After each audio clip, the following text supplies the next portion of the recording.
Salut les crinqués! Pour ce premier épisode de 2026, nous parlons de ces personnages qui n'ont qu'une seule fonction, crever. Épisode 207, les sacrifiables. Marc de Paperman Gagnon, Joël Imaginatrix Rivard, Éric Red de Gamer Bourgoin et Sylvain des Animator Bureau. C'est le podcast des crinqués.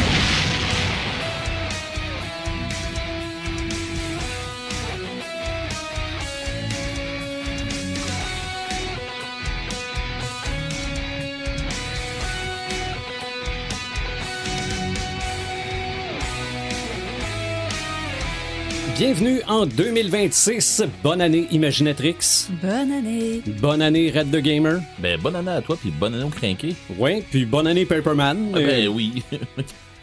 Mais je pense d'ailleurs ça a été le premier à nous souhaiter bonne année. Oui. Oui.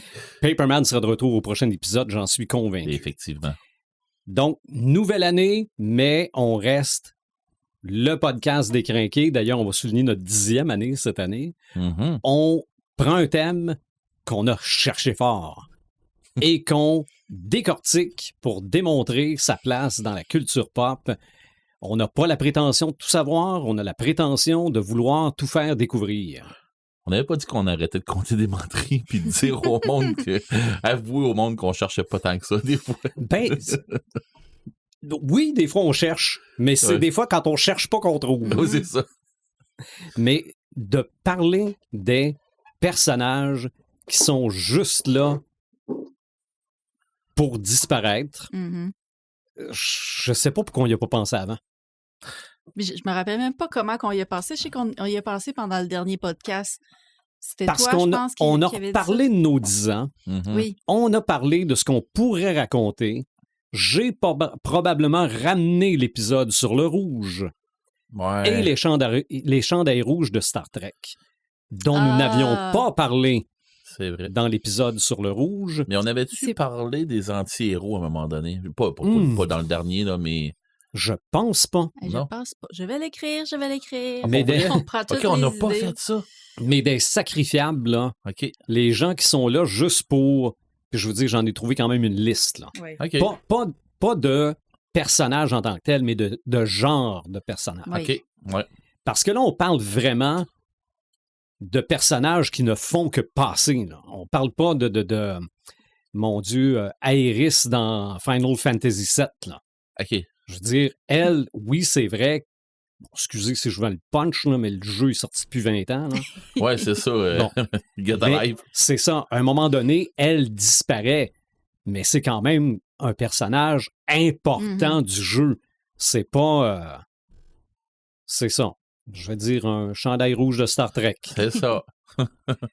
Toi, Joël, Oui. est-ce que t'inclus ça comme élément narratif dans les histoires que t'écris? Oui puis non. OK. Je te dirais que oui, je l'ai faite, mais c'était peut-être une erreur de débutante. OK. En fait, c'est quelque chose qu'on voit vraiment souvent revenir dans différents arcs narratifs. Il y a plusieurs raisons de mettre... On pourrait presque mettre ça dans les clichés. C'est très difficile de pas tomber dans le cliché quand on s'en va de ce Mhm. côté-là. Puis c'est un peu de ça que je voulais vous parler aujourd'hui. En fait, si on commence à la base, un sacrifice, c'est le fait de renoncer à quelque chose d'important. Puis quand on parle de personnages sacrifiables, le suffixe able est très important ici parce qu'il va avoir une connotation passive qui va exprimer la possibilité de quelque chose. Ouais. Fait que ça veut dire que, par exemple, quelque chose qui peut être jeté va être jetable, quelque chose qui peut être mangé va être mangeable. Ça va être la même chose avec faisable, supportable. On le voit Mhm. souvent revenir. Fait que forcément, un personnage qui est sacrifiable, il n'y a pas vraiment son mot à dire. Il est passif là-dedans. Oui. Fait que c'est pour ça que... Et ouais, dis de même. C'est dans ce sens-là qu'on va l'aborder. C'est OK. ça. On le met là, puis à un moment donné, Advienne que quand, pourra. quand, quand l'action sera plus tranquille, on le fera mourir. C'est ça. Fait que, oui, il y a une différence entre le sacrifice personnel, tu sais, se sacrifier soi-même, le personnage qui va aller se sacrifier pour une cause, pour résoudre toute l'histoire. Mais c'est ça, on peut aussi sacrifier quelqu'un, puis à ce moment-là, ben, comme il n'y a pas son mot à dire, ben, il est sacrifiable. Puis, la ligne est vraiment mince entre le fait de réussir une intrigue à partir d'un sacrifice, puis celui de tomber dans un cliché qui va être très frustrant. Parce que même dans le cas où un personnage va se sacrifier, même si c'est le personnage principal, comme tu parlais de Final Fantasy, en réalité, là, c'est l'auteur ou le scripteur qui décide de vie et de mort de ses personnages. Ben oui. Tout à fait. Fait que les personnages, là, même si on parle du sacrifice ultime, là, même s'ils sacrifient leur vie, là, ils n'ont pas leur mot à dire. Les personnages sont tous sacrifiables en bout de ligne, même quand on parle du héros principal. Le Game Master a décidé. Exactement. Fait que la job de l'auteur dans tout ça, c'est vraiment de maintenir la suspension de l'incrédulité en écrivant un truc qui se tient, puis qui va être cohérent du début à la fin. Puis même ça garantit pas que les gens vont embarquer. Des fois, l'auteur va prendre le truc qui est le plus cohérent possible. T'as la moitié des auditeurs, des lecteurs, lectrices qui vont être contents, satisfaits, puis t'as l'autre moitié qui vont être enragés, puis qui vont avoir envie de tout refaire. Là. OK. Fait que... Puis qui vont dire que ton œuvre, c'est de la merde parce que l'autre, il l'aurait pas fait de même. Oui, ça non, arrive, mais ça, c'est tout le temps, puis ça fait partie de la C'est job. Ça. Ou ça peut être un personnage qui était très aimé. Aussi. Mais Ned Stark. Exactement.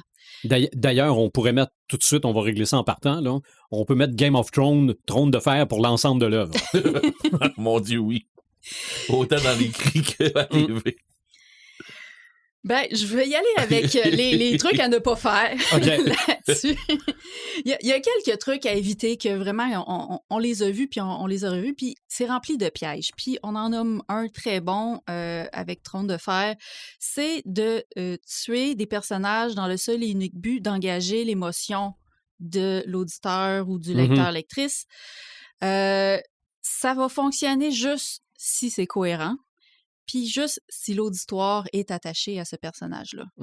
Fait que c'est à faire très attention. Moi, un autre exemple que je peux penser, c'est dans la saison 2 de Stranger Things, je crois, Bob Newby, qui est le chum de Joyce.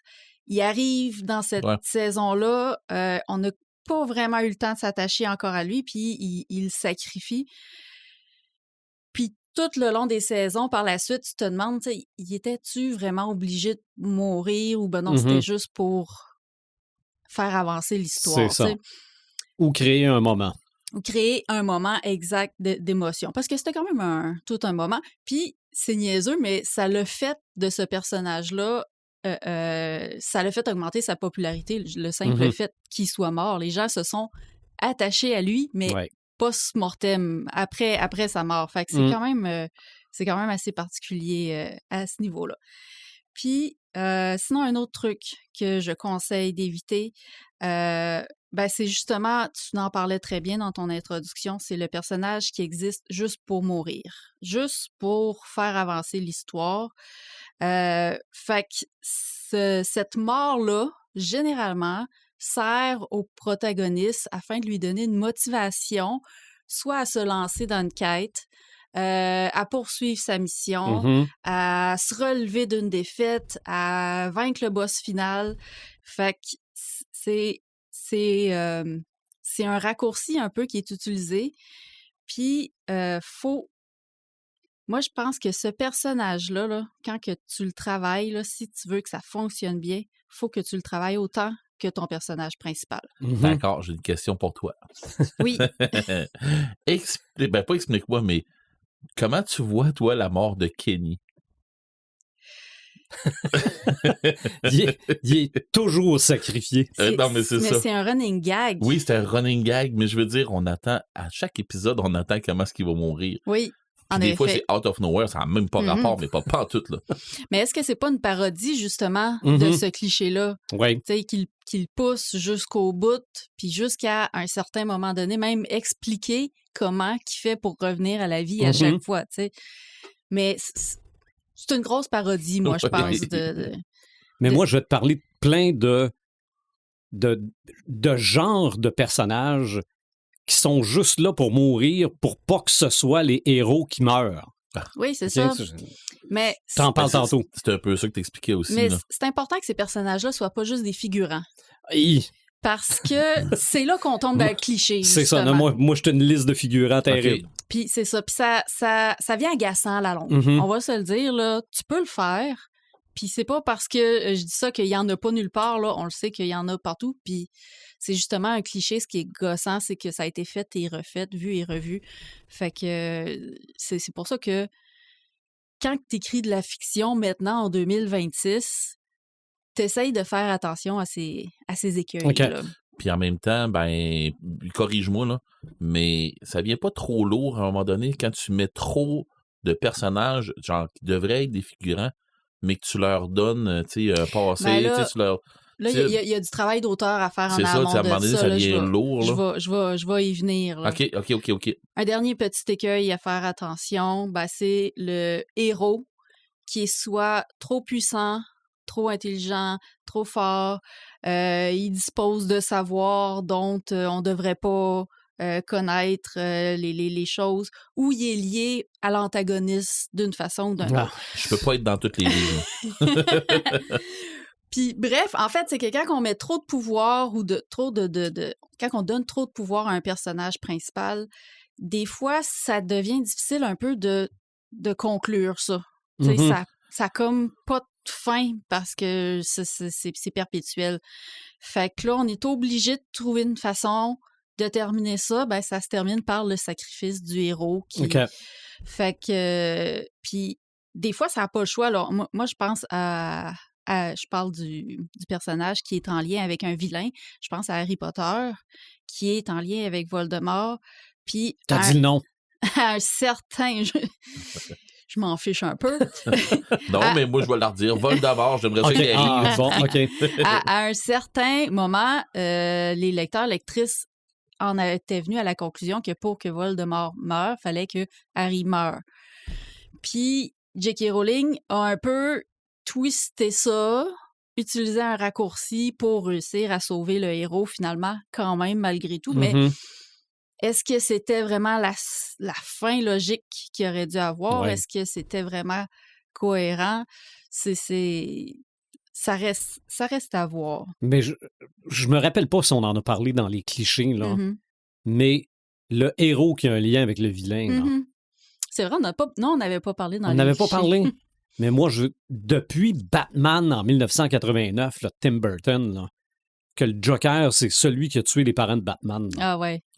Ça, et quand Alfred fait entrer Vicky Vale dans la Batcave, là, ça m'avait un peu dérangé. Ça résulte un peu du fait que certains auteurs aiment que tout soit dans tout. Ouais. Que tu peux pas... Ben, en fait, quand tu écris, tu peux pas vraiment faire surgir des éléments nowhere de nulle part. Fait que c'est beaucoup plus facile de faire en sorte que tout soit lié ensemble. Oui, mais on n'est pas obligé non plus de faire un gros plan sur une poubelle, sachant très bien que la poubelle, elle va être utile à la fin du film. Tu sais, mettons. C'est ça. Mais en fait, on est obligé de le faire. Le monde est grand, mais leur monde est bien petit. Ouais. En fait, oui, ce que tu appelles là, on appelle ça un fusil de Tchekhov. C'est que si quelqu'un va tuer quelqu'un avec un fusil à un certain moment de l'histoire, ben on n'a pas le choix de voir ce fusil-là dans l'histoire à un certain moment donné. Le fusil ne peut pas sortir de nulle part. Ouais. C'est ça. C'est la même chose que l'espèce d'exosquelette que Ripley prend dans Aliens. Ouais.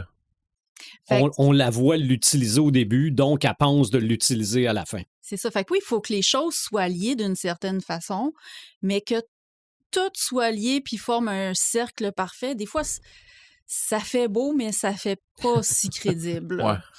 Fait que oui, les héros qui sont liés au vilain, ça fait partie de ça.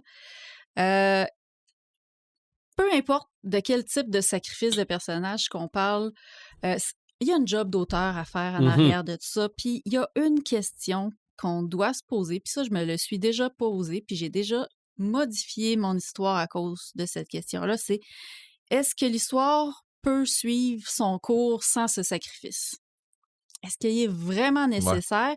Puis si oui, de quelle façon?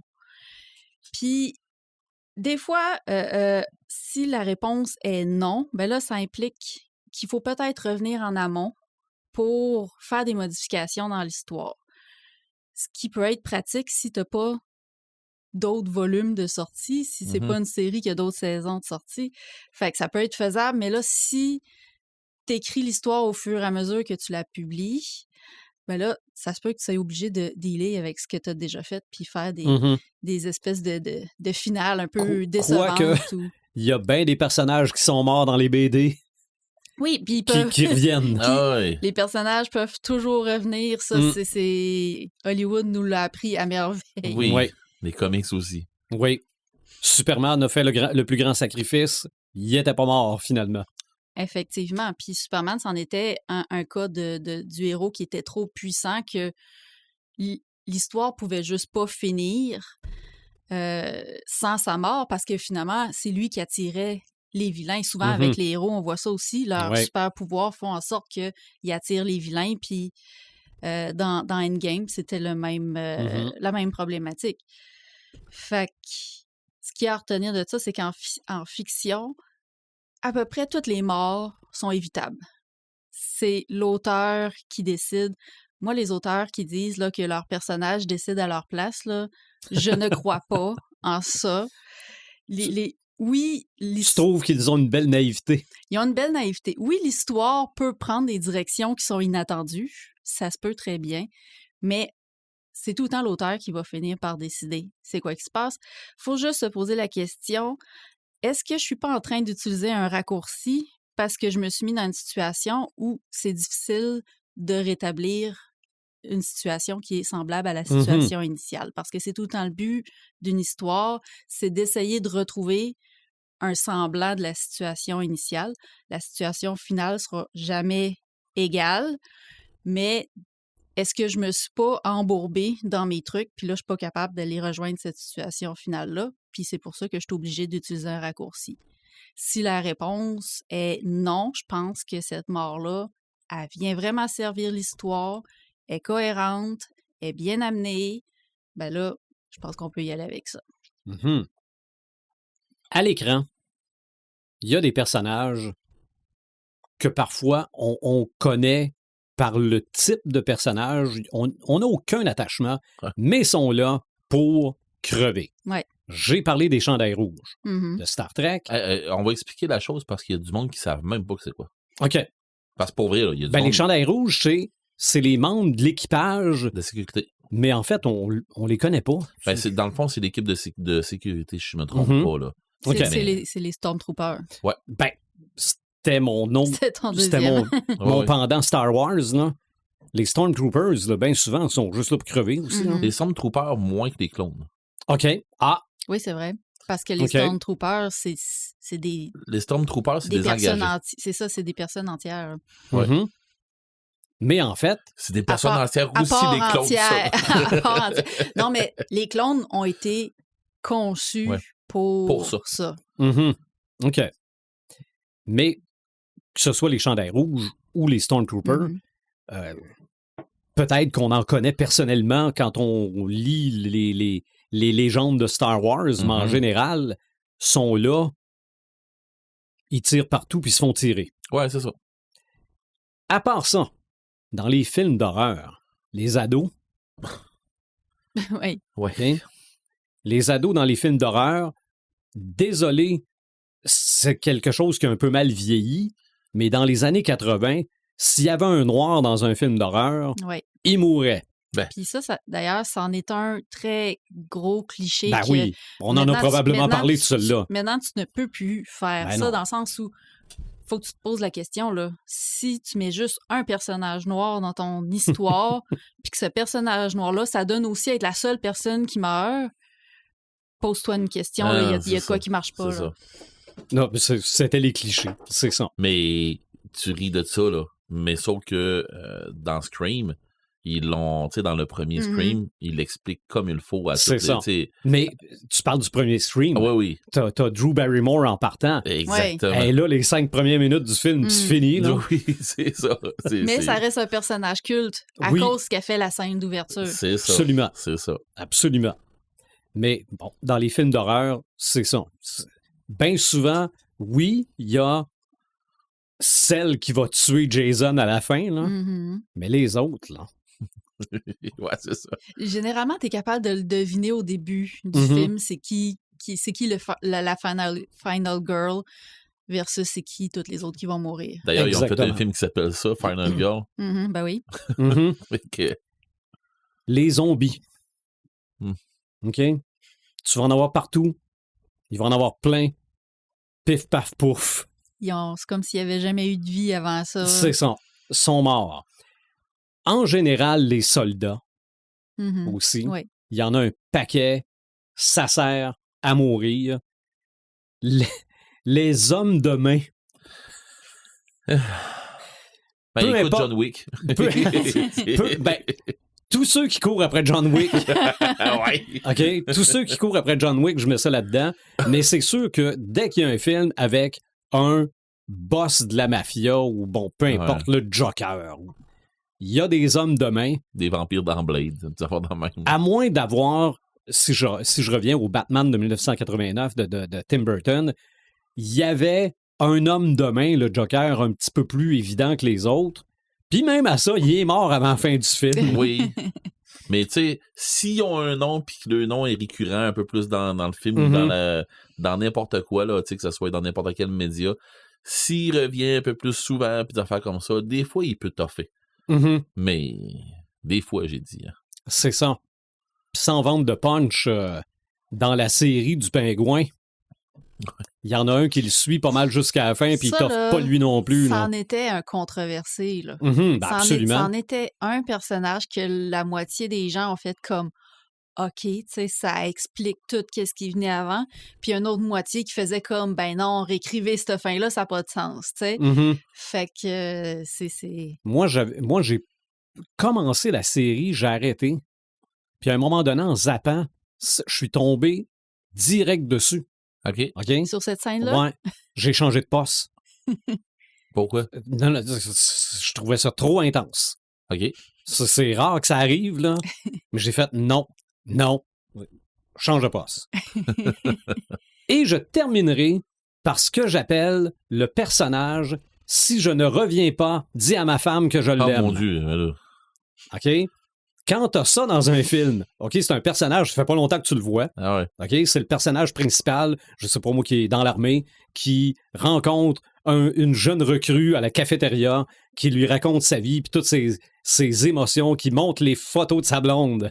Puis qui dit hey, j'ai assez hâte de revenir au pays parce qu'on va se marier. Puis, OK, elle dit arrête de parler, man, t'es le prochain à manger une balle. Je vais être obligé d'aller porter l'alliance à ta blonde. Mais ça aussi, je pense que ça... guerre, là, je pense que quelqu'un qui se tiendrait avec moi puis qui commencerait à me dire si jamais il arrive de quoi, je pense que je l'arrête de parler puis je dis tu fermes ta gueule. Tu vas vivre. C'est ça. Tu fermes ta gueule maintenant. Mais c'est ça. On dirait que tu... Ben, on dirait... Tu le sais. On dirait que tu colles la shot. Puis comme Joël disait, jusqu'à quel point ça fait avancer l'histoire, à part de faire pleurer le personnage en allant porter le drapeau à sa femme. Exactement. Ouais.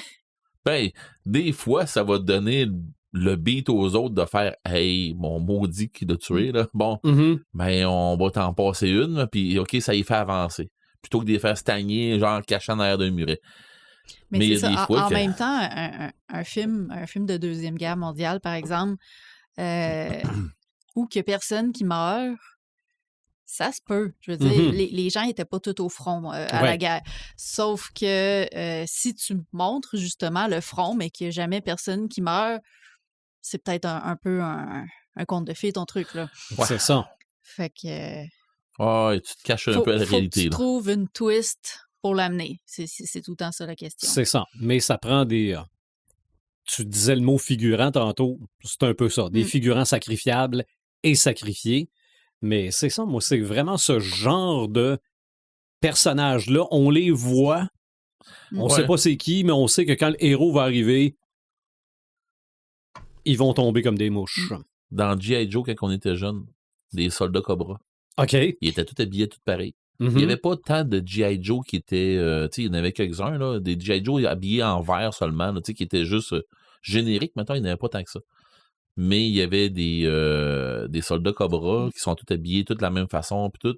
Mais les autres, il n'y a pas personne en passant qui meurt dans G.I. Joe. Non. Tout Ben, explose, par exemple. Dans là, les mais Tortues Ninja non plus. c'est ça. Tout explose, le monde mange des paupières volées, mais il crache du sang, oui, mais il n'y a personne qui meurt. En tout cas, je n'ai pas vu mourir, me semble. T'es sûr qu'il y a du sang dans G.I. Joe? J'ai vu quelques-uns, moi, avoir du sang sur le bord de la gueule, là. OK. Me semble. Mais malgré qu'il y a peut-être eu des téléfilms après sortis direct en cassette. Ah, peut-être, là. En tout cas, bref. D'ailleurs, j'ouvre une J'ai pas parenthèse. vu grand monde mourir. J'ai découvert aujourd'hui sur mon fil Facebook une compagnie qui produit des petites télés avec le VHS en dessous. OK. Tout d'un bout, là, rétro Ouais. quelque chose, là, ou rétro TV, je me rappelle pas comment ça s'appelle, mais préparons-nous, les lecteurs VHS reviennent. Oui, ça, oui, on le voit sur YouTube. Les gens ont recommencé ont retourné vers l'analogique Mhm. à 100%. Avec les cassettes qui pognent dans la vidéo? Ben Probablement. Yeah. Puis t'as recul, Oh, oui. le bon vieux temps. Je sais pas si j'ai encore mon auto qui reculait les cassettes. Tu mettais ta cassette Ouais. dedans, tu fermais ça, c'était Hein? juste une rembobineuse. OK. Ouais. Ben, comme il y avait dans les vidéoclubs. Ouais, Mhm. c'est ça. Moi, je n'ai vu une pas arrêtée. OK, Oui. J'ai été au Vidéotron le soir, c'est arrivé. OK. Nancy, en tout cas, une de mes amies qui travaillait là-bas, Mhm. elle a mis ça dedans. Puis là, tu sais, on jase, blablabla. Puis, tu sais, elle en avait comme 3-4. Puis maintenant, on a entendu paf! Le Ça fil avait revirait. pété. Puis on l'entend, là, puis là, ça vire. Puis là, on C'est ça. l'entend virer. Mais là, elle avait pris de l'élan. Mais- Revenons à nos personnages Oui. sacrifiables. T'en avais-tu d'autres dans ce Ben, en fait, c'est type-là? pas mal mes grandes catégories. Parce que quand on avait calé le sujet de l'épisode, on avait parlé de héros sacrifiables. Ouais. Mhm. Il y en a quand même pas mal dans le cinéma. On a parlé de Ouais. Endgame. Dans l'univers Marvel, Ouais. en général, il y en a quand même Ouais. plusieurs. C'est même... Ça fait un peu partie de leur... Pas motif, là, mais de leur pattern Mhm. qui réutilisent souvent. Ben, quand on pense rien à l'épisode, au deuxième épisode, mettons, de Endgame, ben, le premier puis le deuxième, là, Mhm. où ce que tu vois que, ben, quand ils vont chercher la pierre, la Soul jaune, Ouais. gemme, là. Oui. Avec Black Widow. Ouais, Black Mhm. Widow, puis après ça, Gamora. puis, Gamora en premier, Gamora, puis ouais, Black ça, Widow. Ouais. Moi, je me souviens, moi, Noémie, moi, ma plus jeune, est encore pas choquée de ça, mais tu sais, c'est Black Widow, c'est la sienne. Ouais. Mhm. Puis tu sais, elle dit, OK, elle dit, tout le monde capote là, pour tu sais, tout le monde qui, tu sais, qui sont morts de faire de même, puis Tony Stark là, qui s'est sacrifié, puis elle dit Black Widow, elle s'est pas Mhm. sacrifiée, elle. Elle Mhm. dit, rien de ça serait passé, puis là, elle me marrait. Fait que, tu sais, je me disais quelque part, OK, pour elle, là, Mhm. probablement c'est son héros non sacrifiable. Ouais. Ouais. Mais ces deux-là se sont battus jusqu'au bout là, pour cette affaire-là. Là. Oui. Mhm. Mais c'est vrai que ça a passé un peu. Mm. Tu sais, Tony Stark est mort, mais ces décès-là sont un petit peu passés Mhm. dans les coins par rapport à ça, mais c'était très touchant. Tu sais, c'était très Ouais. émotif comme scène. Parce qu'après ça, c'était qui? Ah, ben, quand tout le monde se met à disparaître puis tout ça, là, que Thanos il a C'est claqué ça. des doigts. Mhm. Tu sais, t'en vois beaucoup là, qui partent d'un bord puis de l'autre. Puis tu sais, des gros, là, Spider-Man qui décolle. Spider-Man. Là. Ouais. Tu sais, tu vois que Peter, pas Peter Parker, mais que tu vois que Tony Stark, là, il est affecté de ça un peu. Là. Tu sais, il y en a Mhm. beaucoup là, qui revolent comme ça. Là. Dans l'univers DC, le deuxième Robin, Mm. pas Tim Drake, c'est Tim Drake, c'est Oui. le troisième. Ah mon Dieu, de Jason Todd. Oui. Hey, je cherchais, là. Mhm. Bon, évidemment, il est revenu, Surprise. mais à l'époque, il était mort C'est ça. à coup j'ai une barre à clous, mais c'est pas une barre à clous. C'est la barre pour dévisser les pneus. Ouais. Ça doit avoir un nom, ça, non? J'ai C'est- tellement dévissé C'est ça. pas de pneus, Bane là. qui... Non, c'est le Joker. C'est le Joker.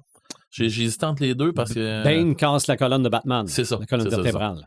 Mais le Joker a vraiment tué Jason Todd avant qu'il revienne. Mais c'était aussi un concours. Les gens devaient appeler pour dire « il vit-tu ou il vit Ah, pas ouais. » Ouais, Puis ils ont choisi de le tuer. ouais. Wow. Ben, en tout Pour cas, voir- c'est Oui. ce qu'ils Probablement disent. pour Pour voir voir. comment que ça va finir. C'est ça. Mais c'est C'est ce qu'ils disent parce que, veux pas, la BD devait être imprimée. là. peut-être qu'elle était déjà écrite. Mais ils ont sorti, je me demande si c'est pas l'an passé, ou peut-être il y a 2 ans, ils ont sorti la BD où il mourrait pas. Ah Ok. ouais, OK. Ouais, donc probablement que les deux étaient faites, là. faites. Mais Parce que j'ai entendu aussi, puis là, ben, peut-être que tu vas pouvoir nous ramener comme il faut sur les faits, là, qu'ils ont fait la même affaire un peu avec Roadrunner puis Coyote. Qu'ils ont j'ai demandé... jamais vu ça. T'as jamais vu ça? Ils ont demandé est-ce que le Coyote le pogne à un moment donné, Mhm. mais est-ce que... Puis je me suis fait compter la scène, mais est-ce que c'est vrai ou pas? Mais ça a l'air que le Coyote se fait rapetisser juste avant de le pogner. OK, puis Par il s'attache une après. bébelle, puis C'est il ça, se puis- ramasse après la jambe, puis tu sais que... Ouais. Puis ce Ok. que c'est qu'il dit, c'est que genre une pancarte, genre OK Smart Boy, là, qu'est-ce que vous voulez que je fasse Mhm. avec, là? C'est ça. Fait que... Peut-être. Je sais qu'il y a une finale de dessin animé du Coyote et de Roadrunner où le Coyote ne tombe finalement pas, puis il est comme tout essoufflé, puis il a eu peur, puis bon, puis le Roadrunner arrive en arrière, puis tu te dis, ben, il va y faire peur, puis il va tomber en bas. Puis finalement, le Roadrunner sort une pancarte en voulant dire, Pas cette fois-ci. c'est ça, je vais le laisser tranquille cette fois-là. OK. Mais d'après moi, là, un dessin animé que le Coyote a attrapé le Roadrunner, c'est la même chose qu'une version de l'Exorciste de 4 heures. OK? Tout le monde a entendu parler que l'Exorciste, ça devait durer 4 heures. Ça n'a jamais duré 4 heures. Non, mais Jamais. c'est ça, j'ai entendu parler. C'est un mais mythe. C'est ça, C'est ça se peut. Mais je vais avoir l'occasion de reparler de vieux Looney Tunes d'ici la fin du podcast. Ah ouais? Ouais. OK, là-dedans, ça? Ouais, non, dans les salles Malum. Ah, d'accord. Ouais, j'ai du stock pas pire. À part ça, Ben, on parlait de Stranger Things, on parlait de Bob Mhm. Newby, mais si on parle des héros qui se sont sacrifiés, puis un des héros qui reviennent la saison d'après, première saison de Stranger Things, on pense que 11 est partie, on pense qu'elle est morte, finalement, elle revient. ouais. Dans la saison 3 de Stranger Things, c'est Hopper qui Mhm. se sacrifie Ouais. quand ils viennent pour faire exploser le gros truc. Finalement, à la fin de cet épisode-là, après le générique, est-ce que c'est le seul scène post-générique qu'il y a eu Il y en dans a cette... quelques-uns. À Ils ma sont rares. connaissance, il y a juste lui, mais c'est ça, une scène post-générique qui laisse deviner qu'il y a un Américain qui est rendu en Russie. En Russie, oui. Fait que... Mais c'est dans la saison 3 aussi, ou c'est dans la saison 2 que c'est le frère d'une des personnages qui devient le méchant. Ah, c'est dans ça, c'est la 4. c'est le 4 Non. ans? C'est... Moi, j'ai pas vu la saison 4. Ah oui, C'est non, avec le centre d'achat, là? c'est le 3, oui, c'est... C'est ça. Ah, ben c'est le 3. C'est ça. J'ai Johnny dans la tête. Ouais, c'est mais pas ça, là. c'est le frère de Max. Sandra de Max. OK. Oui, c'est Bon. dans ceux-là. Il se sacrifie aussi dans Mhm. cette saison-là. Fait qu'il y a au Ben. moins un sacrifice par saison. C'est comme un... Mhm. Oui, ben c'est Un comme pattern comment qu'ils ça ont s'appelle pris, dans l'avant-dernière saison, là, celui qui a le L Club. Là. Ah oui, Voyons, Eddie. Eddie. OK. Eddie, c'en Eddie, est un. c'est Puis lui, Ça a été c'est- iconique. Là. c'est particulier parce que lui, il a été C'est un très... anti-héros. Oui, mais il a été très attachant. Oui. Il a conquis le public. Puis lui, sa mort était fucking inutile. On va Ouais. se le dire. Il Tout à aurait fait. pu ne pas mourir. Ouais. Les auteurs auraient pu décider de le garder en vie parce que c'est un personnage qui était vraiment intéressant, qu'on venait juste de connaître aussi. Oui, bon, là, sa mort dans la saison 5 va servir à motiver les personnages. Puis, tu sais, on revient à l'arc de « il est mort juste pour motiver les personnages à aller plus loin dans leur quête ». Mais c'est Bob Newby, c'était la même chose. Il était nouveau dans la série. On le connaissait pas tant, ils l'ont tué, mais on n'a pas autant accroché que pour Eddie. Non, c'est sûr. Eddie, c'était d'autres choses. Est-ce que je peux mettre Tante May dans le dernier Spider-Man? Ah oui, tellement. Juste pour qu'elle dise à grand pouvoir, grande responsabilité? Ouais. Puis c'était la même réplique pourtant que l'oncle, c'est l'oncle Ben. Oui, mais pas dans ce Spider-Man-là. Dans les premiers Spider-Man, c'était l'oncle Ben qui disait ça. Là, c'est Tante May qui le reprend. Mais dans ce Spider-Man-là, Tante May, elle a beaucoup plus d'importance que dans les autres puis dans les BD. Plus jeune aussi. Plus jeune, plus cute aussi. Un personnage très, très différent. Ils l'ont pris vraiment d'un angle différent de ce qu'on connaissait. Ils l'ont rendue plus attachante aussi. Fait que ça pognait plus quand c'est arrivé. Mais juste pour faire une parenthèse sur le fait que Tante May était plus jeune, là-dedans, là, plus jeune, c'est relatif. Ouais. Ça avait peut-être en quarantaine avancée. C'est ça. Moi, j'ai ma plus vieille... Quand moi, j'avais 18 ans, ma plus vieille tante en avait 40. Ouais. C'est ça. Mais c'est parce que quand je vois ça, c'est que... Parce qu'à une certaine époque, les personnes de 50 ans avaient l'air plus vieilles que maintenant, peut-être. Oui, ben c'est ce que je voulais dire, c'est que, tu sais, dans les cartoons, puis on voyait... La tante May de la tante May, c'est sa grande-tante. C'est ça, c'est ça. Ou presque sa grand-mère. Oui, c'est ça. Et c'est pour ça que je disais ça. Là. Puis, tu sais, la première en film, elle ressemblait à ça, justement, la grand-mère. Oui, c'est vrai. Puis dans la deuxième mouture, c'était Sally Field, puis on trouvait qu'elle avait l'air plus jeune que Tante May. Pourtant, elle n'était pas si jeune que ça, non? Non. Mais bon, on est pointilleux comme ça. Mais là, regarde. À part ça, des grands sacrifices. Si on y va du côté des livres. Ouais. Marc n'est pas là, mais je pense qu'il y en a un qu'il faut qu'on mentionne, qu'il aurait certainement mentionné. C'est le sacrifice de Boromir. Ben, j'ai vu ça passer, mais moi, j'y allais plus dans l'angle des figurants inutiles. Ben mais là, mettons qu'on est encore dans le héros sacrifié. C'est ça. Non, mais là, dans ce cas-ci, oui, Boromir, sûrement est là-dedans. Ce qui est intéressant avec ce sacrifice-là, c'est qu'il rencontre l'arc de la rédemption.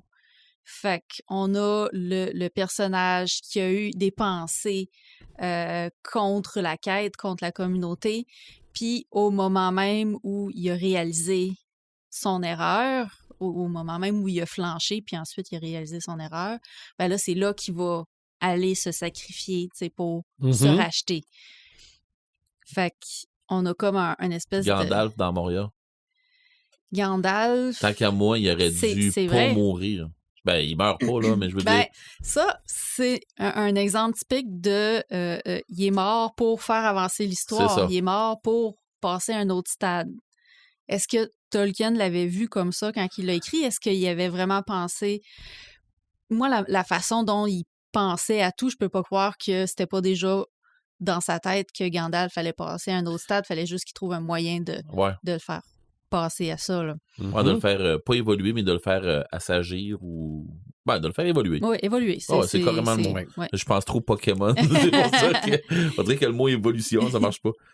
Mais oui, c'est vrai, quand t'arrives, puis tu commences à vérifier un peu des personnages de Tolkien. Il y en a beaucoup, là. Oui. Oui. Puis du monde qui meurt pour rien ou du monde qui devrait mourir, à un moment donné, tu fais, ouais, OK, il y en a. J'essaie de voir... Parce que des personnages qui meurent, ça, évidemment, il y en a plein, là, mais des personnages qui se sacrifient. Oui. Ben, écoute, si on y va, tu sais, on va y aller avec nos écrivains fétiches, là, qu'on va dire. Là. Ben, dans Lovecraft, les personnages sont très sacrifiables dans Lovecraft. Mais c'est parce que dans Lovecraft, il n'y a pas le choix de le faire. Parce que il faut qu'il raconte une horreur qui est sans la dire, sans la rencontrer, sans que des personnages la rencontrent non plus. Fait qu'il faut que ça soit quelque chose d'autre ou des gens autour qui l'ont vécu ou qui en paient les frais, mettons. Pour que le héros, lui, voit ça puis l'esprit saute, là. Tu sais, quand on pense les montagnes hallucinées, là, les héros sacrifiables là-dedans, c'est l'équipage, ben, pas l'équipage, mais l'expédition quasiment au grand complet. On y passe avec les chiens aussi, là. Mais tu sais, ça fait penser comme au film L'effroyable chose un peu.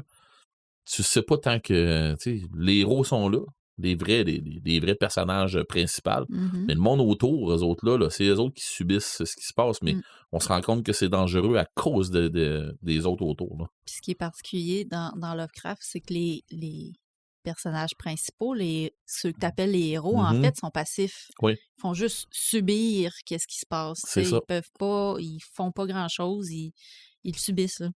Ouais. Je suis vraiment en train de chercher des héros qui se sont sacrifiés. Okay. Puis? Ben, je pense que Ripley se sacrifie à la fin d'Alien 3. Oui. Ben, en fait, c'est un clone de Ripley. Ouais. Qu'on dit, là. Parce qu'il y en aurait tellement, là. Mais oui, quand elle saute dans le bac de métal en fusion, là, puis qu'elle tient l'alien qui est en train de vouloir y sortir du corps, en voulant dire t'es le dernier, tu vas suivre. Là. Est-ce que le dernier combat de Luke Skywalker, me semble, il fait à distance, là? Oui. C'est une forme de sacrifice. Est-ce que c'est une forme de sacrifice? Je sais pas. Moi, je pense que oui. Je pense qu'il savait que ça allait lui demander énormément d'énergie de faire ça. Oui. Mais là, on pourrait même... On n'a pas parlé des sacrifices, de sacrifier sa vie au sens figuré. Ouais. Parce qu'on peut sacrifier des choses qui sont très importantes pour nous, puis on va dire, j'ai sacrifié ma vie pour ça, mais on n'est pas littéralement mort. C'est ça, ouais. On a sacrifié notre vie pareil. Puis on peut penser à la princesse Léa, qui va sacrifier sa vie pour être chef de la rébellion. Fait que oui, il y a ce type de sacrifice-là aussi dont on n'a pas parlé, mais ça fait aussi partie la rédemption d'Anakin serait un sacrifice aussi. Oui. Ouais. Oui, ben oui, parce que... C'est quasiment le même arc que Boromir, ça. C'est au moment où il réalise qu'il a emprunté le mauvais chemin, il meurt en même temps, puis il meurt pour sauver... il s'en rend compte, puis il fait « OK, il faut que je les sauve eux autres », puis là, j'ai pas le choix. Fait qu'il se sacrifie là, c'est vrai. C'est direct ça pareil, là. Des sacrifices dans les jeux vidéo ou sur le jeu de table ou le jeu de rôle, ou même, est-ce qu'il y a des personnages de GN qui se sacrifient? Ouais. Ben oui. Moi, je l'ai fait.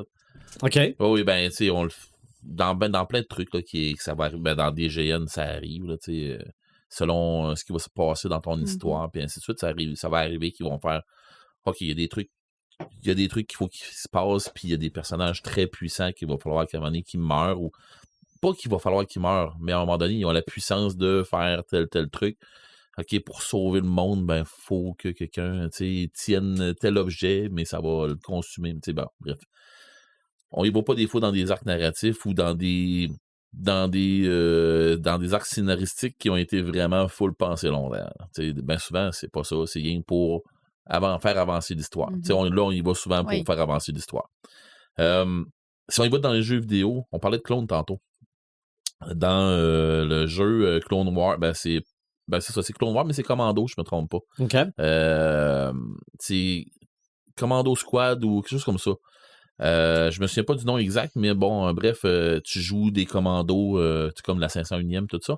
Mais c'est un jeu à la first-person shooter, mais tu joues avec les autres clones, puis là, ben, tu peux les faire avancer à telle place, tu peux les faire bouger.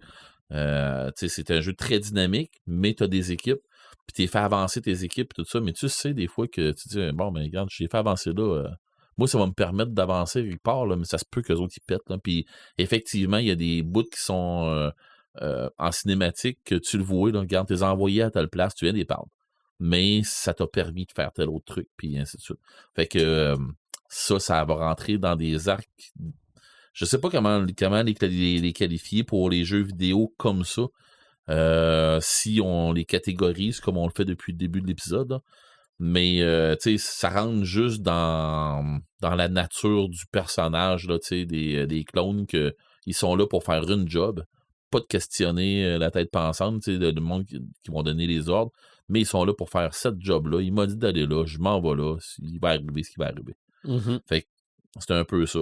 C'est un peu la même affaire. L'autre affaire que j'ai vue aussi, puis que je pense qu'on n'a pas vraiment à apporter, dans Star Wars Galaxy, c'est un jeu online où ce que tu pouvais avoir ce qu'on appelle un pet.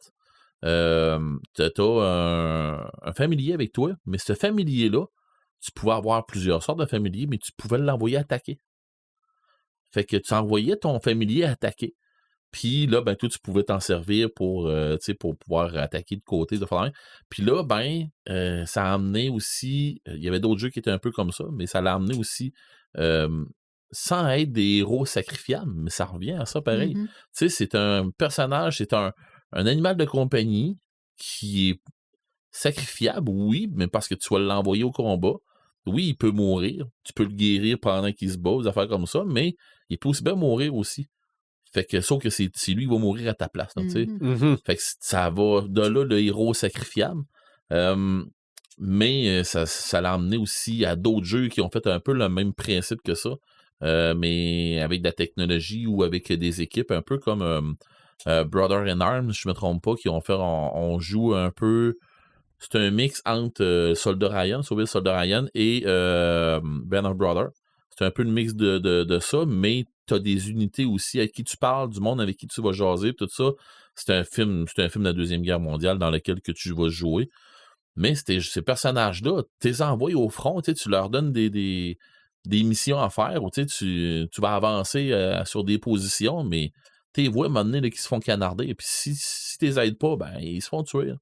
Fait que oui, des fois, tu peux prendre la décision de je vais les envoyer là, ils vont attirer l'attention, puis pendant ce temps-là, je vais être capable de faire le tour, mais des fois, ils s'en sortent pas. Là. Fait que, tu sais, de là, l'histoire des héros sacrifiables. Un qui arrache le cœur à tout le monde si tu te mets à y penser comme il faut, Yoshi. C'est un héros sacrifiable, ça.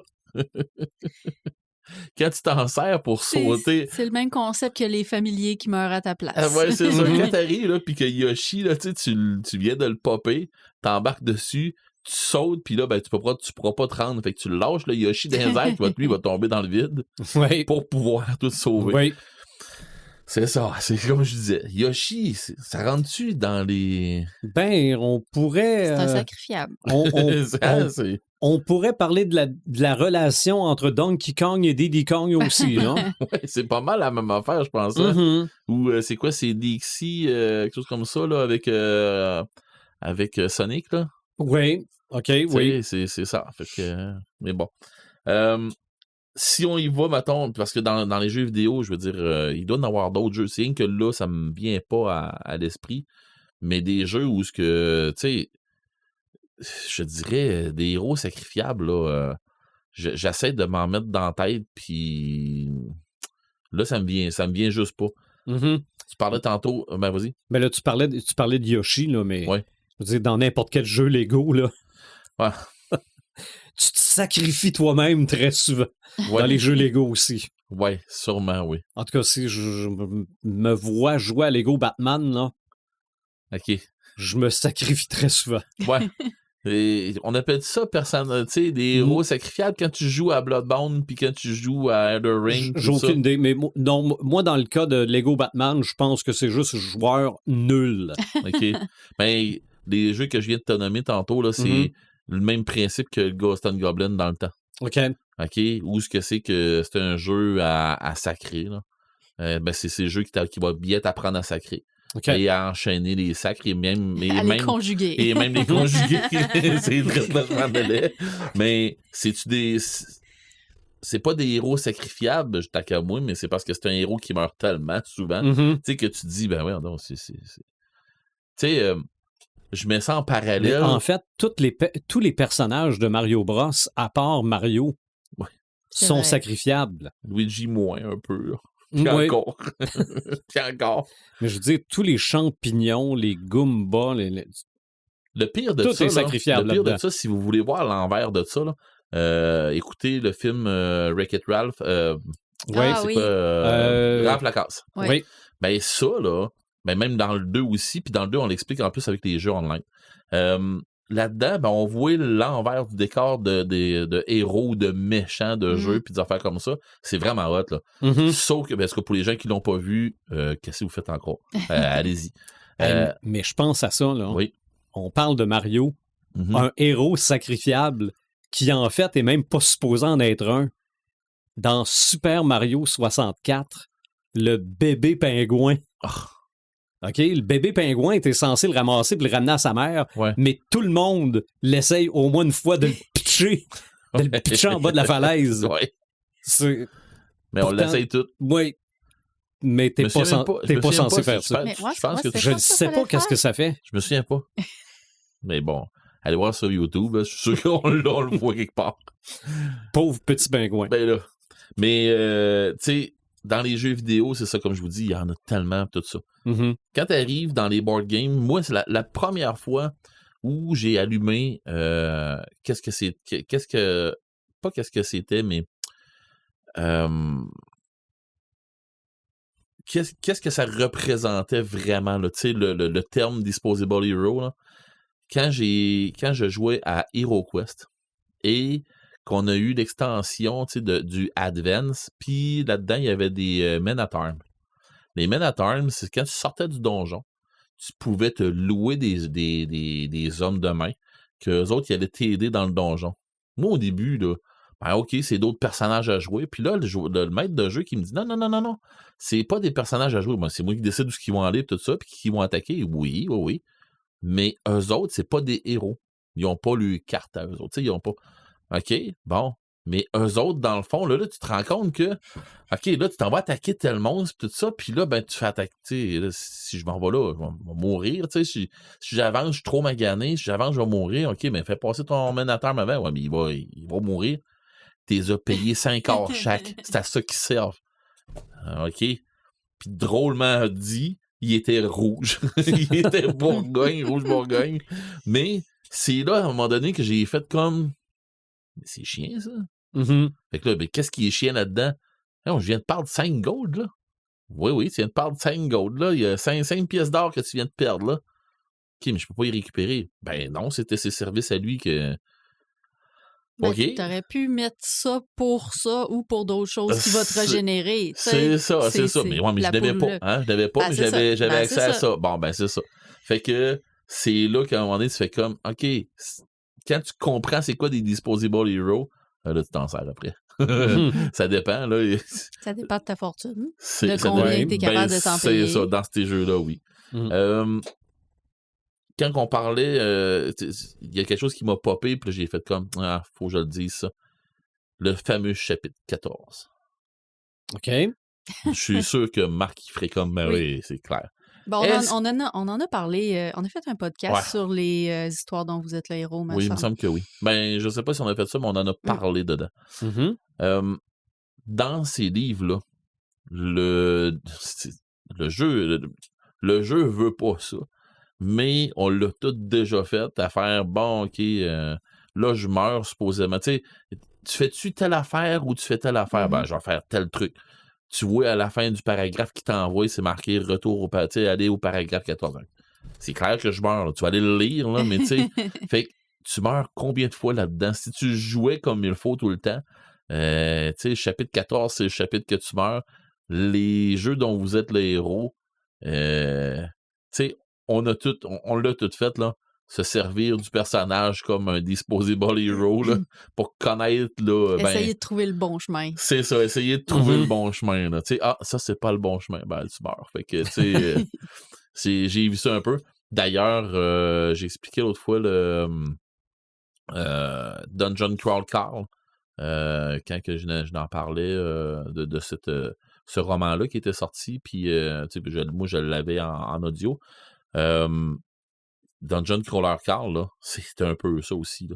Il y a des joueurs, c'est du monde comme nous autres là, qui envoient du monde essayer des trucs pour trouver qu'est-ce qui s'est passé, mais ce monde-là meurt, là, littéralement. Là. Ben, ça me fait penser au film, on n'a pas parlé, mais Mickey 17.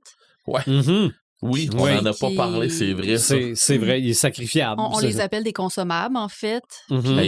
C'est assez. Puis l'idée, c'est vraiment la personne sert juste à être reclonée à l'infini dans le but de mourir en faisant des missions trop dangereuses pour les gens qui ne sont pas des consommables. Si on fait le parallèle avec ça, dans Secret Level, il y en a un épisode où qu'il y a un personnage qui veut être il veut travailler avec une certaine compagnie, mais la compagnie le ramasse, mais c'est un cobaye tout le long. Mhm. Puis il finit à la fin, je pense qu'il manque ses 2 bras, ses 2 jambes, il manque Mhm. la majorité de son corps parce que c'est pour avancer dans des études médicales, Ouais. supposément. Mhm. C'est de la cochonnerie, en tout cas, bref. Puis la différence avec les clones de Star Wars, c'est qu'ils vont tout le temps recharger la mémoire de Mickey dans sa nouvelle version. Fait qu'il se rappelle tout le temps de comment, toutes les fois qu'il est mort. Ouais. Fait que... C'est le fun. Ouais. Mais d'ailleurs, ça m'amène à penser aussi, parce qu'on parlait de héros puis tout ça, parce que je m'en vais sur un autre point dans Donjons et Dragons, mais les personnages qui sont comme omniscients, comme il y a un film avec Johnny Cage qui s'appelait Nyx. Il y avait ou le même pouvoir que Doctor Strange a, à se multiplier dans plusieurs parallèles, dans plusieurs possibilités. Est-ce que ça devient justement des Disposable Heroes, ça? Tes autres... Parce que je m'en vais là avec un des pouvoirs que tu peux pogner que tu peux avoir dans Donjons et Dragons, qui est l'image miroir, Mhm. qui est littéralement un leurre que tu crées autour de toi, et que c'est d'autres personnages qui sont pareils comme toi, identiques à toi. Ça dépend, c'est quoi la nature de ces apparitions-là. Hey, là, je me rappelle pas du titre du film, là, mais dans une des réalités, là, ils ont des immenses saucisses. Hein. Ah, mais ça, c'est tout partout, tout en même temps. OK. Ouais. Un chef-d'œuvre. Oui, absolument. Mais je veux dire, il y en a plein qui se sacrifient là-dedans. Là. Ah, mon Dieu, oui, là. Un peu trop, là. Ben, de toute façon, ce film-là est trop. Oui, c'est ça. Il est juste trop. C'est juste trop, là. Mais non, ça m'a fait penser à ça. Trop. Ah non, c'est... Mais c'est ça. Je veux dire, ce film-là, puis la soupe aux choux, là, je veux dire, quand t'as fini d'écouter ça, tu sais pas qu'est-ce que t'as vu, là. Ouais, c'était un peu vrai, ouais. Mais t'as passé un bon moment. Ouais, c'est ça. À part ça. Ben, à part ça, comme je disais tantôt, tu sais, ce pouvoir-là, on va revenir à Donjon, comme je disais, il y a un paquet de pouvoirs comme ça qui vont faire que tu vas pouvoir toi-même te rendre sacrifiable parce que tu vas... Je sais pas à quel point que tu peux devenir sacrifiable quand tu sais que tu meurs, tu vas pas mourir ou tu peux faire ton action.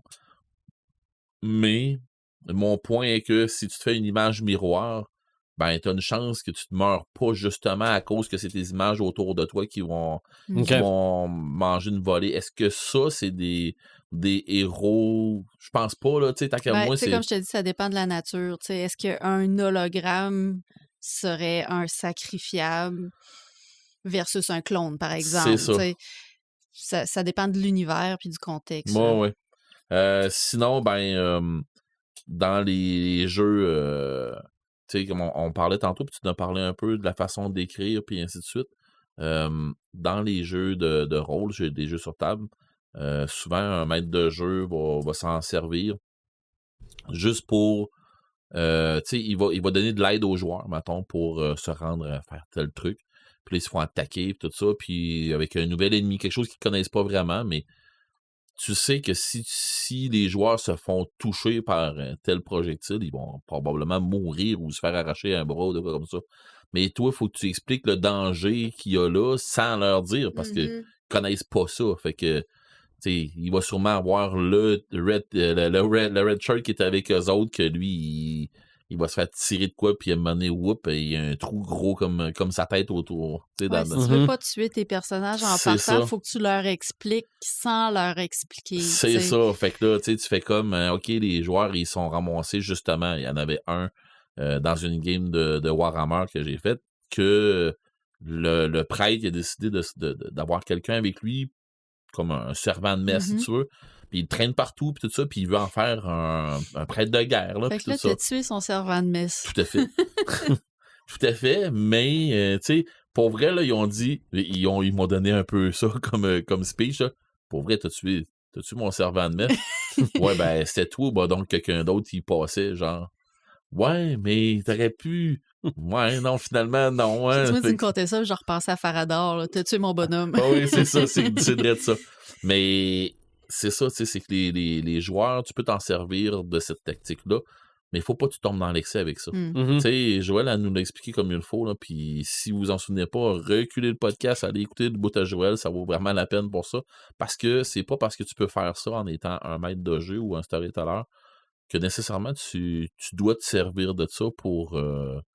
tu sais, à outrance, là. Parce Mais qu'à un tu sais, moment donné, ça va venir... La suspension de la crédulité est importante pour les lecteurs puis les auditoires. Puis tout ça. Exactement, Mais pour les exactement. joueurs, est extrêmement importante parce que si tu abuses trop d'un procédé, ils vont juste te lâcher. Ils Mhm. ne Ils vont vont plus devoir jouer avec toi. venir, Tu sais. tu sais, Ouais. c'est ça. Fait qu'ils vont dire ça donne à rien. Tu sais, c'est comme l'histoire là, de...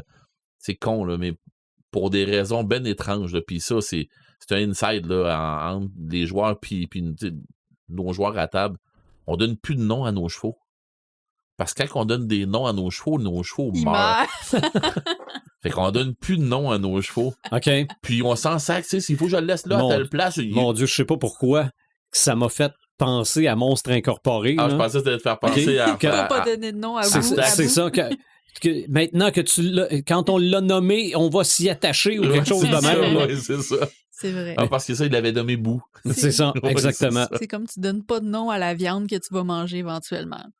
Ouais, c'est ça. Mais Mm. bon, dans le game qu'on joue, tu sais, c'est con, mais il y en a un qui a appelé, il y avait c'était comme une genre de grosse dinde, là. C'est comme un chocobo un peu, là. OK. Mais puis lui, c'est un halfling, là. Fait que lui, il est plus petit vraiment, fait qu'il est capable de la monter puis tout, mais semi-intelligente, elle pèse beaucoup, là.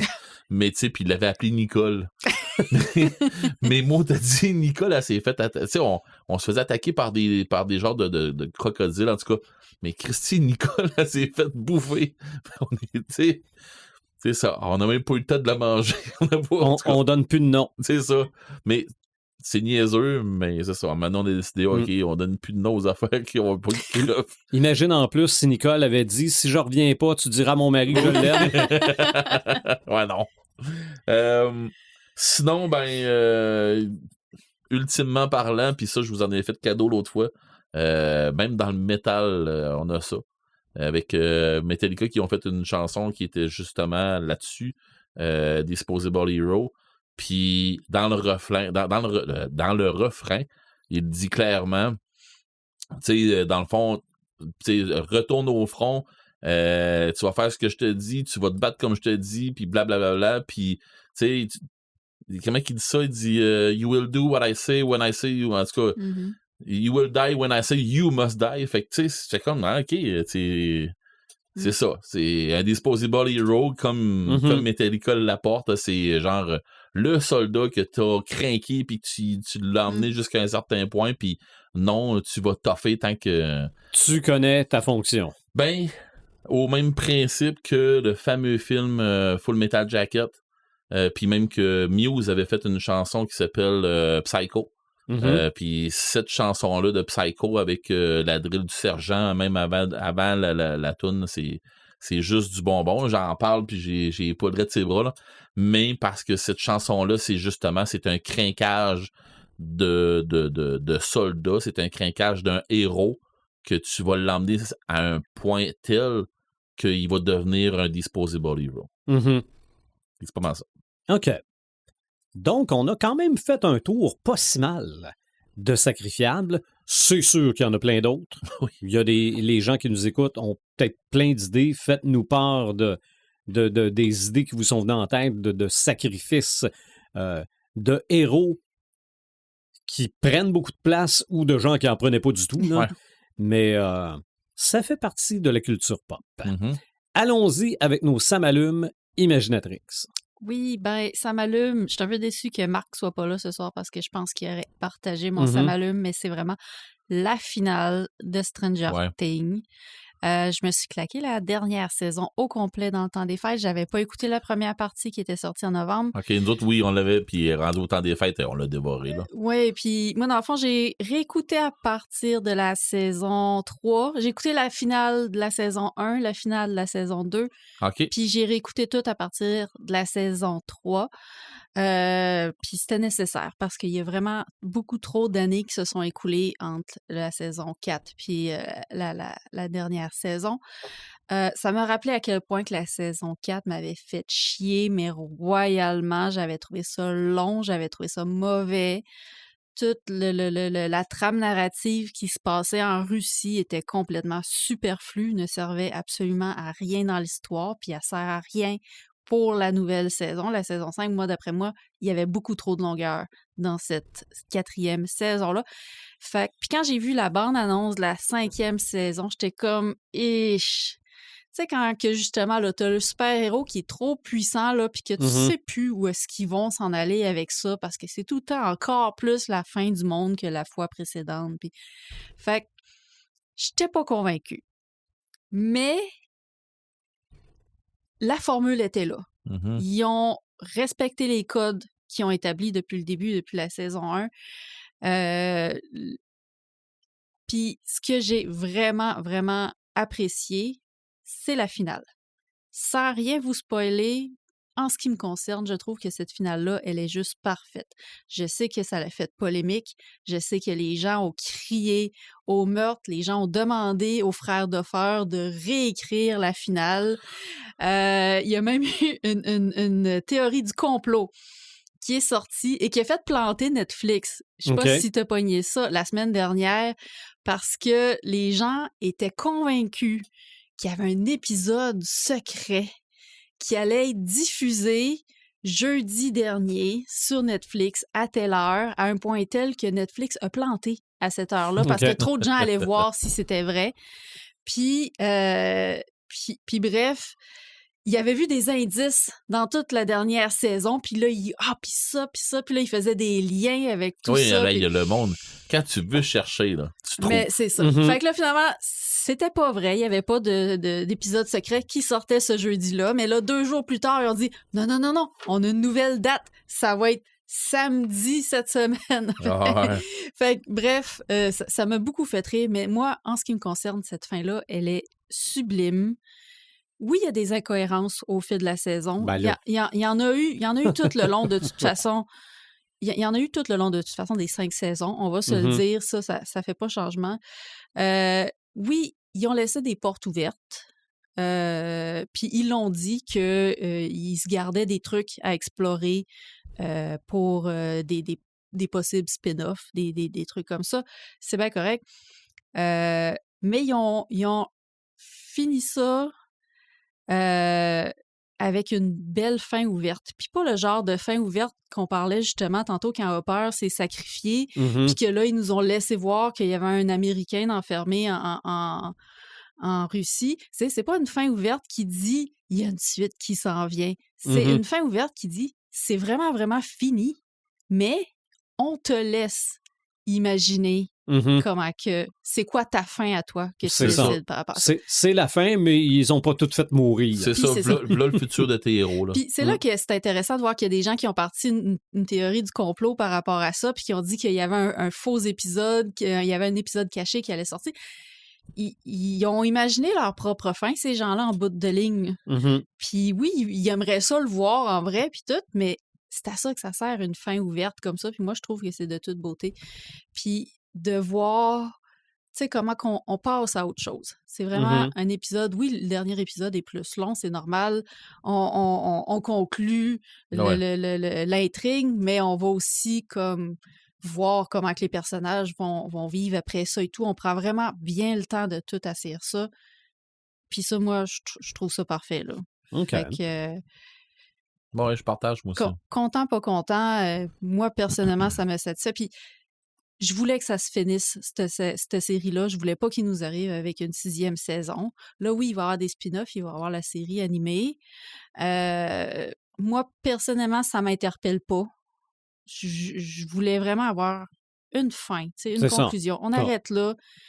Parce que des fois, là, ton appétit est rassasié. C'est ça. Des fois, quand tu continues trop longtemps, puis avec la saison 4, là, j'étais tellement découragée. Quand tu étires trop, là, des fois, tu scrapes ta finale. Là. Fait que je l'ai même pas vu, moi, la saison 4. Là.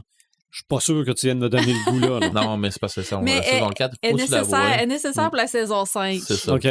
Mais bref, il y a un arc narratif au complet qui te demande pourquoi ils ont mis ça là. Ouais. OK. Fait que... C'est pas que ça explique des trucs, mais il aurait pu le faire autrement. Ouais. C'est ça.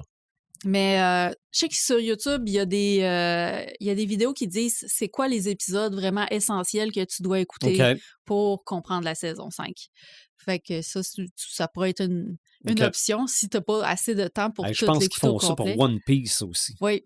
One Piece, il y a des fillers, OK. là. Mhm. OK. Puis, ils te disent lesquels pas Pour écouter. l'animé, tu parles. Oui, pour l'animé. Mm. OK. Oui, parce que la deuxième saison s'en vient du live action. Ouais. j'ai hâte. Et que j'ai hâte, moi aussi. Fait que, bref, c'est ça. J'en aurais pas voulu de saison 6. OK. J'aurais eu trop peur qu'il scrape tout ce qu'il avait fait avant. Faut qu'il y ait une fin, puis ça, c'était une fin qui me satisfaisait amplement. OK. Je reste, moi aussi, dans les séries télé. J'ai regardé la deuxième saison de Twisted Metal. OK, j'ai pas fini. J'ai commencé la deuxième saison de Fallout. OK. Il y a un épisode qui est sorti cette semaine que j'ai pas vu encore. J'aime ça dans les deux cas. Question de Twisted Oui. Metal, là. Oui. J'ai un épisode ou deux d'écouter de la deuxième saison. Mhm. Puis j'ai hâte qu'il lâche la foutue ville puis ça redevienne Twisted Metal. Je connais pas assez le jeu, mais je peux te dire que c'est plus Twisted. En tout cas, c'est des courses de fous. Parfait, c'est ça. OK. Avec, c'est pas supposé d'être c'est gore pas à peu près. C'est beau. C'est pas supposé d'être un roman là, dans une ville. Là. C'est supposé être des chars modifiés. C'est ça. Non. C'est C'est plus ça. OK, c'est bon. C'est plus ça. Ça explose de partout, puis ça revole de partout. Puis... C'est bon. Mais je dis que c'est gore. En fait, je pense que c'est Fallout qui est gore. Fallout, c'est gore. Hein. Oui. Ouais. Mais Twisted Metal, là, je pense que je l'ai dit pour la première saison, mais je vais le redire pour la deuxième, là. Mais le clown. Ouais. OK? Je sais pas pourquoi. OK? S'il y a un masque, c'est toujours le même masque. Ils font pas comme Spider-Man, ils changent la forme des yeux quand il est content ou quand il est fâché, là. C'est toujours le même masque. Mais des fois, il a l'air content, puis des fois, il a l'air fâché. Oui, mais c'est le jeu de l'acteur. Puis le pire, c'est que j'ai appris que c'était un lutteur. Moi, je pense que oui. C'est un lutteur, mais la voix, c'est pas lui. Okay. Lui, il fait juste les mouvements. Ah ouais, OK. Ouais. Mais non, ce personnage-là, là, je le trouve savoureux. Je veux pas te vendre de punch, mais j'avais l'impression qu'il était sacrifié à la fin. Ah, OK. Mais ça se peut, là. Mais bon, bref. Il va y avoir une troisième saison. Je suis convaincu. Et je parlais de Looney Tunes tantôt. Je me suis acheté le coffret Blu-ray Looney Tunes Collector's Edition. Oui, c'est ça. C'est qu'en fait, j'avais plein de coffrets Looney Tunes, mais on a continué d'en rééditer d'autres. Donc, je me suis dit, je vais m'acheter ça. Je commence à écouter ça. Oui, il y a Bugs Bunny. Oui, il y a les personnages qu'on connaît, mais c'est surtout du creux. Okay? Parce que des Looney Tunes puis des Merry Melodies, ils en ont sorti un paquet. Et là, à un moment donné, je regarde ça puis je dis, mais j'ai déjà vu ça. OK. Puis c'est pas des Bugs Bunny, là, c'est des personnages, là. Un loup avec des marmottes. Là, je dis, j'ai déjà vu ça, ces comics-là. Moi. Ben, c'était les comics du midi au Canal 10. Oh. OK? Vous êtes un peu plus jeune que moi. Oui, mais je me souviens de ça. Mais ça s'appelait Les Petits Bonshommes. Ouais. Puis c'était là que ça passait. Okay. C'est vrai que des fois, on avait peut-être un Bugs Bunny puis un Titi avec Sylvestre, mais souvent, c'était ces comiques obscurs, là, avec des corbeaux. Ouais. Ah oui. Puis là, mais là, évidemment, c'est remasterisé. Là, parce que le souvenir que j'en ai sont tous sépia, là. Oui. Ou en noir et blanc, parce que je suis plus vieux que vous autres. Mais c'est ça là-dessus. Donc, c'est vraiment pour collectionneurs, là, parce que... Ouais. C'est pas... Ils sont pas tous bons. Ah, puis Dieu sait que tu l'es un peu. En tout cas, si les crinqués nous suivent un peu, ils savent. Ben, ils sont pareils. Ouais, mais c'est ça. Ou donc, ils commencent à nous saisir un peu. Ils sont pareils, c'est juste pas nécessairement pour le même sujet, mais c'est la même passion. Exactement. Donc, c'est ça. C'est ce qui m'allume par les temps qui courent, parce que j'ai commencé ça que quand j'ai rien à faire, pas longtemps, d'habitude c'est 15 minutes, je pars ça. Je vois le début. Bien souvent, je vois pas la fin. Je vais me coucher après. Ok. Red the Gamer. J'ai un gros samalume dans ce temps-ci. C'est Sherlock Holmes et le démon de Noël. Dans le fond, c'est une histoire de Sherlock Holmes, un peu dans le même principe que ce qu'on avait vu à date avec les dossiers Cthulhu, qui nous avait donné le Monstre de Sussex, puis ainsi de suite. Là, puis il y a déjà un 4e là-dessus. Mais c'est ça, je me suis remis à relancer Audible là-dessus, voir s'il y avait d'autres choses en Sherlock Holmes. Et j'ai trouvé ça, et j'ai trouvé d'autres trucs de Sherlock Holmes pour c'est Lovegrove qui écrit ça, et cet écrivain-là, vraiment, puis pour reprendre les termes de Pepperman, il comprend vraiment Sherlock Holmes. Pas juste Sherlock Holmes, l'univers de Sherlock Holmes.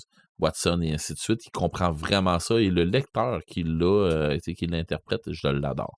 Il a vraiment la touche british, tout ça, il est vraiment génial. Ce qui arrive dans le fond dans celui-là, c'est que c'est une histoire de fantômes et de trucs de folklore de Noël. Fait que on pense à Krampus et des affaires comme ça, là, mais c'est ça, vous n'êtes pas tant loin si vous pensez à ça.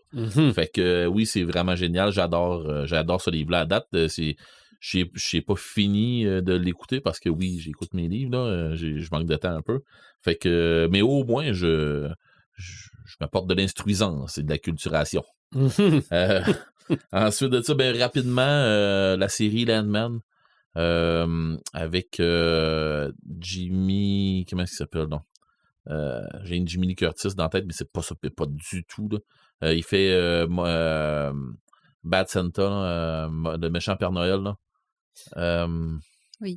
Billy Bob Thornton. Oui. Bon, oui. c'est avec lui, ça joue un peu, si vous avez aimé Yellowstone, puis des affaires comme ça, c'est dans ce style-là. C'est dans le sud des États-Unis, dans le fond, avec des histoires de pompage de pétrole et tout ça. Puis là, il n'arrache avec...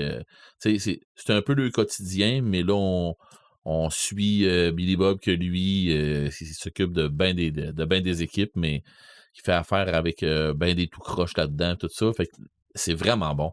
Moi, j'adore, mais c'est Ali Larter là-dedans qui vole un peu la vedette. Les deux, là, Billy Bob puis Ali Larter, là, sont vraiment bons là-dedans. Ali Larter qui fait sa femme, son ex-femme, mais qui redevient sa femme, mais en tout cas, bref, c'est une histoire, là, mais elle est juste folle. elle est belle comme un cœur, mais elle est folle. Fait que c'est ça. Fait que ça rappelle... moi, ça me rappelle des trucs, mais bon.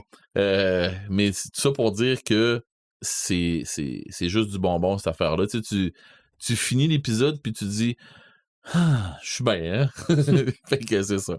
Fait que c'est quand même pas pire. J'adore. Là, l'autre affaire qu'il y a, c'est un samalume, mais c'est aussi un...